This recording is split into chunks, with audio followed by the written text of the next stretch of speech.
भाजपा छोड़कर सपा में शामिल हुए उमेश चंद्र दिवाकर। राज्यसभा सांसद जावेद अली खान की मौजूदगी में भारी संख्या में कार्यकर्ताओं के साथ समाजवादी पार्टी में शामिल हुए। बहजोई।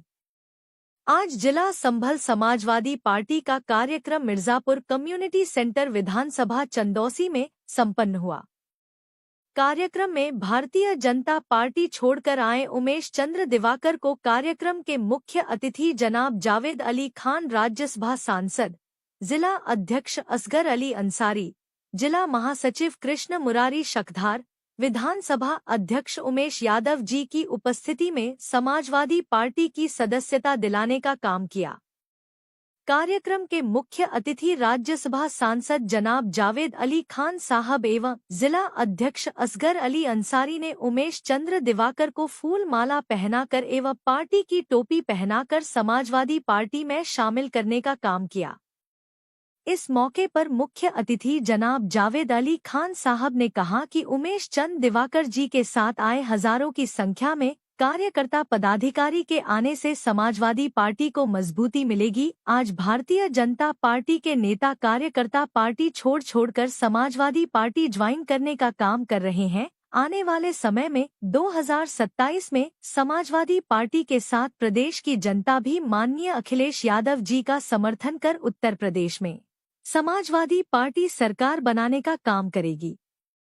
भारतीय जनता पार्टी छोड़कर आए उमेश चंद्र दिवाकर ने कहा कि भारतीय जनता पार्टी की नीतियों से मैं आहत था। मैं प्रदेश और विधानसभाओं के विकास की बात करना चाहता था, लेकिन भारतीय जनता पार्टी के नेता, राष्ट्रीय नेतृत्व एवं विधानसभा में बैठे नेतृत्व करने वाले लोग वह धर्म और हिंदू मुस्लिम की बात करते थे। वहीं समाजवादी पार्टी के राष्ट्रीय अध्यक्ष अखिलेश यादव जी दलित पिछड़ों की बात कर संविधान बढ़ाने का काम कर रहे थे। उन्होंने कहा, भाजपा के लोगों को देश की जनता की समस्याओं से कोई लेना देना नहीं। भारतीय जनता पार्टी की सरकार में पिछड़ाओं, दलित का उत्पीड़न हो रहा है, मुसलमान के साथ नाइंसाफी हो रही थी। यह किसी से छुपा नहीं।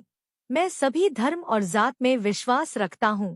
मैं जनता की सेवा के लिए आज माननीय अखिलेश यादव की नीतियों से प्रभावित होकर समाजवादी पार्टी ज्वाइन कर रहा हूं। भारतीय जनता पार्टी के एक बड़े लोकप्रिय कार्यकर्ता थे उमेश दिवाकर जी। वो उनके अनुसूचित जाति प्रकोष्ठ में प्रदेश स्तर के पदाधिकारी भी रहे हैं। तो आज उन्होंने भारतीय जनता पार्टी छोड़ करके समाजवादी पार्टी की सदस्यता ग्रहण की है और हमारे सभी साथियों ने उनका हार्दिक स्वागत किया है। समाजवादी पार्टी को उनके आने से मजबूती मिलेगी और ये तो एक अब पूरे उत्तर प्रदेश के अंदर लहर सी उठी है कि दूसरे दलों को छोड़ करके समाजवादी पार्टी में लोग आ रहे हैं और बड़े पैमाने पर शामिल हो रहे हैं। उससे पार्टी की ताकत भी बढ़ रही है, पार्टी का प्रभाव क्षेत्र भी बढ़ रहा है, जो 27 में सरकार बनाने के रूप में आप सबके सामने, पूरे प्रदेश के सामने आएगा। हमारा दुर्भाग्य था कि बहुत दिन में ये बात समझ में आई कि भाजपा की कथनी और करनी में अंतर है। जो भाजपा कहती है वो करती नहीं है। आप पत्रकार बंधुओं से मैं खुद ही आपसे पूछना चाहूँगा कि माननीय मोदी जी का एक नारा था कि 2022 में हम हर सर को छत दे देंगे। क्या आप बता सकते हो आवास बने? तो ऐसे हजारों मुद्दे झूठे हैं। भाजपा की कथनी और करनी में अंतर है। हम इस बात से समाजवादी की विचारधारा इसलिए हमने अपनाई कि यहाँ पे विकास की बात होती है, यहाँ पे धर्म जाति की बात नहीं होती है, यहाँ पे केवल डेवलपमेंट की बात होती है। देश को आगे बढ़ाने के लिए डेवलपमेंट जरूरी है, जाति धर्म की कोई आवश्यकता नहीं। दिवाकर समाज में आपका अच्छा नाम आता है, आप अच्छे नेता हैं दिवाकर समाज के। इससे भाजपा के जो क्षेत्रीय विधायक हैं माननीय गुलाब देव जी, उस पर क्या प्रभाव पड़ेगा इस पर 2027 के? देखो, मैं अकेला व्यक्ति किसी पे कोई प्रभाव नहीं डाल सकता। ये जो आज आपको जन आधार दिखाई दे रहा है, शीर्ष नेतृत्व का आशीर्वाद है। ये जन आधार देखकर आप ही बता सकते हो कि प्रभाव पड़ेगा या नहीं पड़ेगा। मैं कैसे बताऊँ प्रभाव पड़ेगा? ये तो ये जनता है और जनता बताएगी प्रभाव पड़ेगा नहीं पड़ेगा। 40 साल के इतिहास में चंदौसी जैसी सी वैसी है। अगर अन्य कोई मंत्री बन गया होता तो अन्य आप रामपुर उठाकर देख लो, आप चंदौसी के आसपास के एरिया उठाकर देख लो, 40 साल में जो थी चंदौसी वही आज है। जबकि अगर माननीय मंत्री चाहती तो यहाँ पर कई डिग्री कॉलेज और बन जाते, बहुत अच्छे स्थापित हो जाते। आज जो एम्स लाने की बात मंत्री जी कर रही है, क्या मंत्री जी ने आप पत्रकारों से ये पूछा कि जब यहाँ मेडिकल कॉलेज बनना था आपने क्यों संभल पहुंचवाया? आप सब चंदौसी को पहुंचवाया नहीं पहुंचवाया बताओ?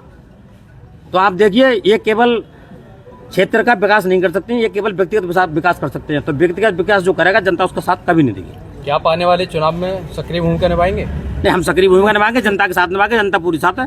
अगर बीजेपी कभी आपको वापस बुलाए तो क्या आप नहीं वापसी नहीं करेंगे? नहीं, नेताजी, क्योंकि हमारा दुर्भाग्य के इतने दिन में समझ में आया हमें कि बीजेपी की कथनी और करनी में अंतर है। नेताजी क्या टिकट की दावेदारी की रेस के चक्कर में तो आपने समर्थन नहीं नहीं नहीं किया? नहीं, पार्टी जो काम देगी, पार्टी जो आदेश देगी, हम उसका पालन करेंगे। 2027 के चुनाव को लेकर आपके लिए क्या कहना है? नहीं, हमें केवल सब लोगों को मिलकर समाजवादी पार्टी की सरकार को लाना है, ये हमारा संकल्प है। बहुत बढ़िया।